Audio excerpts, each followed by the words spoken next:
বাংলাদেশ মশলা গবেষণা কেন্দ্রের প্রশাসনিক কর্মকর্তা এবং প্রধান বৈজ্ঞানিকগণ নিয়মিত ব্যবহার করছেন নবাবী ঘানি ভাঙা খাঁটি সরিষার তেল। সেই সাথে দোকান এবং বিভিন্ন সুপার শপে নিয়মিত বিক্রি হচ্ছে নবাবী সরিষার তেল। চলুন দেখে আসি কিভাবে তৈরি হয় নবাবী ঘানি ভাঙা খাঁটি সরিষার তেল।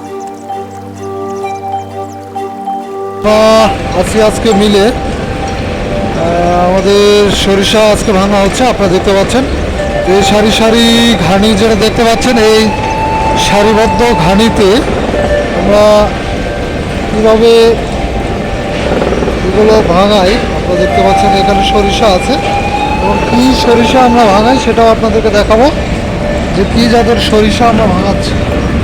এখানে কালো সরিষা এবং সাদা সরিষা দুইটা সরিষা আছে, দেশি মাঘি এবং হলুদ কালার। দুইটা সরিষার রেশিও আমরা সবগুলোই আপনাদের দেখাবো, যতগুলোতে আমাদের আছে সবগুলোই রেশিও 70-30। 70% কালো মাঘি সরিষা এবং 30% হচ্ছে সাদা সরিষা।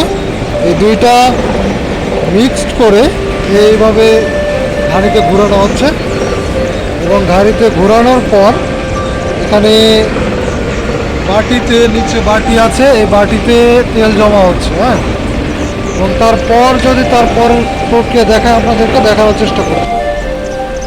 যে ঘানি থেকে নিঃসৃত ফোটা ফোটা তেল সেগুলো এখানে ড্রাম আকারে সংরক্ষণ করা হয়েছে। আপনারা দেখতে পাচ্ছেন যে ড্রাম থেকে এই পাইপের মাধ্যমে চলে যাবে ফিল্টার মেশিনে। আমরা এখন চলে যাচ্ছি ফিল্টার মেশিনে, ফিল্টার দেখাবো আপনাদের।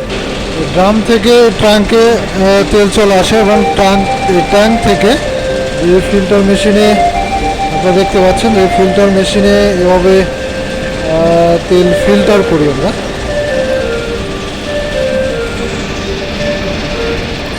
এবং এই যে আপনারা দেখতে পাচ্ছেন ফিল্টার মেশিন, এই ফিল্টার মেশিনে প্রতিটি ফোঁটা পরিশুদ্ধ, বিশুদ্ধ এবং পরিষ্কার স্বচ্ছভাবে বের হচ্ছে। এবং আপনারা দেখেন যে তেলটা কতটা স্বচ্ছ, কতটা পরিষ্কার, খাওয়ার উপযোগীভাবে বের হয়ে এই তেলটা চলে যাবে আপনাদের কাছে, আপনাদের দরকার। এইভাবে প্রতিটি মানুষের কাছে এইভাবে তেলগুলো চলে যায় দেশের বিভিন্ন প্রান্তে।